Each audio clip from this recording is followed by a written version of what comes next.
जाणू शकत नाही. आईचं अफाट असणारं प्रेम आहे, अफाट असणारी महती आहे, आपण ती वर्णू शकत नाही. म्हणून आई आपल्याला खूप जीव लावते हो. आपली आई आपल्या लेकरासाठी खूप कष्ट करते, खूप मेहनत करते, पण आपल्या त्या लेकराला कष्ट दिसतच नाही. म्हणून हेच तर आपले खूप मोठे दुर्दैव आहे. म्हणून आपण आईची माया केली पाहिजे. बघा, आपण जर या जीवनात खूप मोठी चूक जरी केली ना, तरी त्या चुकीला माफी फक्त आणि फक्त आपल्या आईकडेच असते. आपण कितीही मोठी चूक केली ना, आपल्या या जीवनात खूप मोठी चूक केली, आपल्याला एक वेळेस देव माफ करणार नाही. पण या जीवनात असं एक मोठं हे आहे, ती म्हणजे आपली आई. आपल्या आईच आपल्याला माफ करू शकते, आपली आईच आपल्याला क्षमा करू शकते.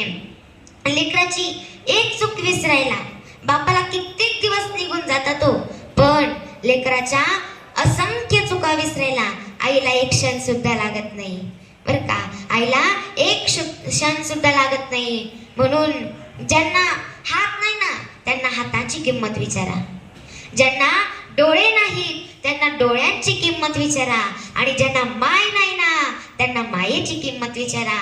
बघा, ज्या अवस्थेत, ज्या वयात आपल्याला, ज्या मुलांना आईची ऊब लागते ना, ज्या आईची प्रेम लागतं ना, त्याच वयात त्या मुलांची आई जेव्हा निघून जाते ना, तेव्हा त्या लेकरांना जाऊन विचारा, काय दुःख सहन करावं लागत असेल, काय वेदना सहन करावं लागत असतील. म्हणून त्या परिवाराला जाऊन विचारा, मग त्या लेकरांना जाऊन विचारा, बाळा कसे आहेत, कशी वेदना सहन करावी लागते त्या मुलांना. बघा ना, त्या वयात त्यांची आई निघून गेलेली असते. म्हणून त्या परिवाराला सुद्धा जाऊन विचारा. म्हणून जोपर्यंत आपल्या जीवनात आपली आई आहे ना, जोपर्यंत आपल्या जीवनात, सगळ्यांच्या जीवनात आई आहे ना, तोपर्यंत काय सोहळे बिवळे करायचे करून घ्या, काय आनंद लुटायचा आहे लुटून घ्या. पण एकदा का आपल्या जीवनातून ती आई निघून गेली ना, तुमचे सगळे सोहळे, सगळा आनंद